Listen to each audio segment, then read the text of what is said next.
Ooh, that looks tasty.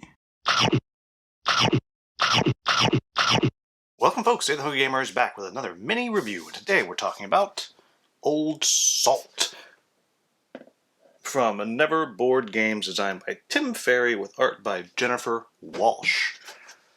And what this is a skirmish style fleet battling game where each player is going to take on the role of a different faction.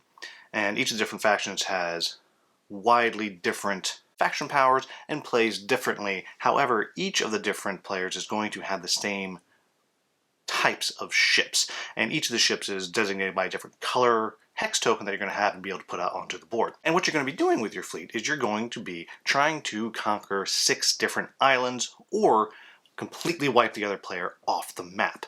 And the third way the game ends is if all the trade winds tokens are used, and whoever has the most islands is going to win the game then. Now, broadly speaking, this is a fairly simple game, and I apologize I don't have video for you, but I am about to start a little photo journal of the last game that I played, so you can kind of see the progress what's going on, and you should be able to see everything you need to see to understand what I'm talking about as you go. Each turn of the game, players are going to get to spend all of their coins that they're going to make. And at the beginning of their turn, they're going to make 1 coin for every island they control, minimum of 3, and they're also going to have the option of trading in masts from the other players that they have sunk their ships. And the more you turn and the more money you make, up to a maximum of 3 that you can turn in. And the way it works is almost all of your actions are going to cost coins with the exception of sailing. When you do a sail action, you get to move 3 of your ships. And if you're sailing where the trade winds are active, you get to move a little bit further. On the pictures that you're seeing on the screen, the trade winds areas are the kind of different colored regions on the map. And each turn you're going to flip out a new trade winds tile. If the trade wind of that color is not active, it's now active. If it is active, then it becomes inactive. And all that does is helps you move a little further when you're in those zones.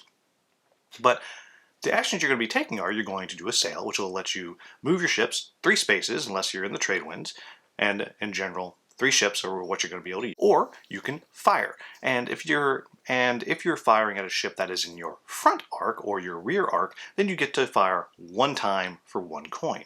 And however many hexes away, that's the number you have to hit on the die to a maximum of 5. So if a ship is exactly 5 hexes away, you have to roll a 5 on the die. If it's 1 hex away, you only have to roll a 1. The reason you can still miss on the 1 is the 6th side of the die is blank. It is always a miss. Of course, there are exceptions. The yellow ships are the marksmen, and their range is actually 5 to 9, meaning anything 1 to 4 hexes away, they can't shoot at all. And that's how combat works. If, however, you are shooting from the side of your ship, you can do a broadside attack, which means you're going to spend 2 coins, but you're going to roll the dice 3 times, potentially doing 3 damage. However, when you attack another ship, if you're attacking their broadside, they can take 1 free shot back at you. And it's important to note that with the exception of one of the factions, the engineers, there's no healing in this game. There's no getting new ships in this game, so taking damage is a really big deal. And with the exception of the blue ships, which have 8 health, every single ship only has 5 health. So you get hit 5 times and you are done. The next thing that you're able to do is you are able to capture. And you can capture islands by spending 2 coins plus 1 more for every ship of the same faction that controls the island, that's within 2 spaces, and turning in a ship mast that is the same color as the faction that controls it, and if no one controls it, it's 2 coins and a ship mast. That's it. You're going to play back and forth until one player has conquered 6 islands, or until the trade winds run out, or someone is wiped off the board. And I found it's about 50-50, 6 islands or wiped off the board is how it works. But that's how this game works. So what do I like about this game? First off, I really like this kind of old school look that it has. It looks really cool to me.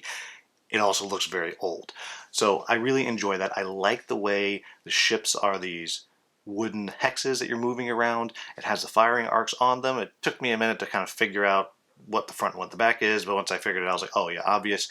And you're just kind of slotting in your sails on each one, which at first I thought was going to be kind of hard to figure out what is what from certain angles, who controls what ship, but it's really not. It really does work well.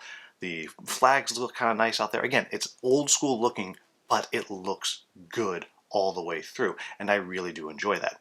I really like how differently the factions play, and it's very simple how the factions are different.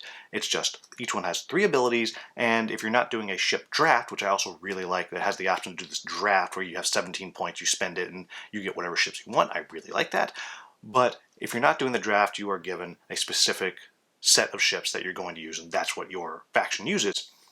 But the way the 3 simple abilities work really makes them different. For example, the Forgotten, every time they're shot, they can move 2 spaces away. So they have a little bit of extra mobility. I already mentioned the Engineers are able to heal themselves. There's they're not called the Enlightened, I can't remember what they're called, I'm going to call them the Enlightened.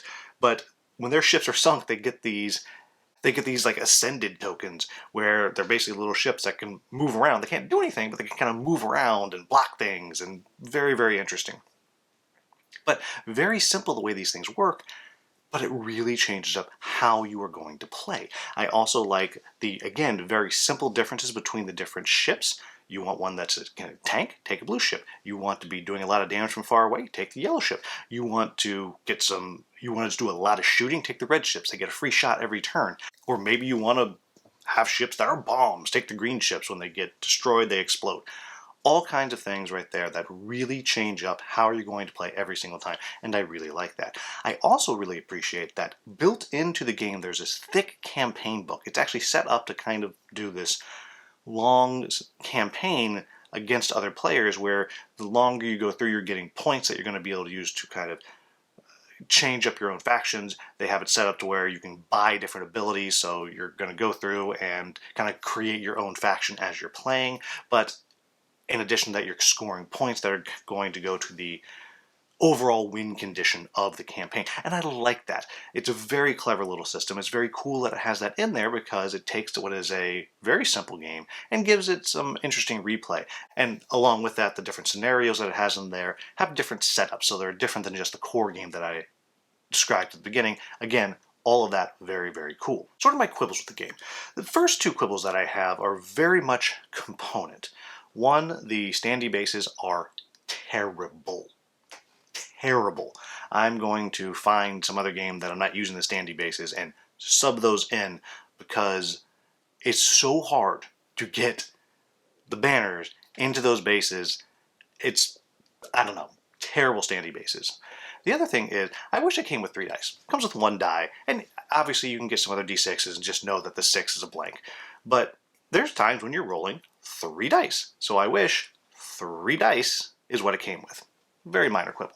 But beyond that, you're not looking at a game here that is lore rich. You're not looking at a game here that is story rich. I mean, you do have the campaign scenarios, and again, when I use the word campaign, if you watch my channel, usually when I'm talking about campaigns, I'm talking about dungeon crawls with big long stories and things. No, this is like a war campaign where you're just doing battle, battle, battle, battle, battle.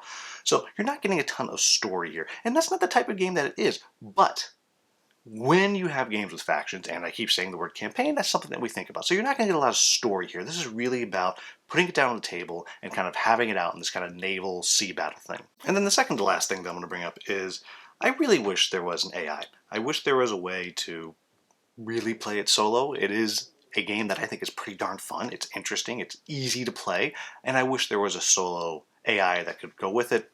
Maybe it's not fair for me to say, but I'm going to say it anyway. And the only other thing that I'm going to bring up here is, depending on your player count, this is a game that you absolutely can wind up having the 2 players beat up 1 player, and this is not fun. Now, that is part and parcel with this kind of game, but just understand, there is nothing that's going to kind of help you catch up if you're getting wailed on. It's very much if you're playing 3-player, 2 players at some point are going to say, ooh, well, let's get them out of here. Or 1 player's going to be doing well and say, okay, we're going to team up on them, then we'll face each other. And it's not a very long game at the end of the day, but just kind of something to think about and understand that this is not a forgiving game. This is not a nice game. You're going to beat each other up. And someone might feel like they're just totally out of the game early on when they're knocked down to like 1 ship or something. That's it, folks. This is a game that I sat on it for a while because they asked me to cover it, and thank you to the designer for sending me a copy. they asked me to cover it, and I was like, that's an interesting sounding little game. It's kind of neat. I like this sailing and sailing combat, and I just had a hell of a time getting it to the table. And I finally did, and I'm really glad that I did, because overall, I am very charmed by this game. I like how simple it is. I like you can just throw it out there on the table, grab a faction, easy to figure it out, and go. Have a little battle, put it away, be done. Doesn't take up a lot of space on the shelf, doesn't take up a ton of space on the table. And again, because of that old school vibe, I don't know, it works so well. I found myself really charmed by it and want to play it more, want to take it to a convention, play it there, and all of that. But there you have it, folks. That is Old Salt. As I said, this is an old school feeling game. It looks old school. Overall, with the exception of the one thing that I mentioned earlier, the components are nice for what you're getting in this box, for the price of the box, for the look of the box. And if you're looking for a skirmish game and you want to get that kind of sailing feel, naval battle feel, then this is a pretty good option for a light, quick game. So there you have it, folks. As always, if you found this video useful, please like, subscribe, share, maybe become a channel member. As always, thank you so much for watching. Have a wonderful, wonderful day.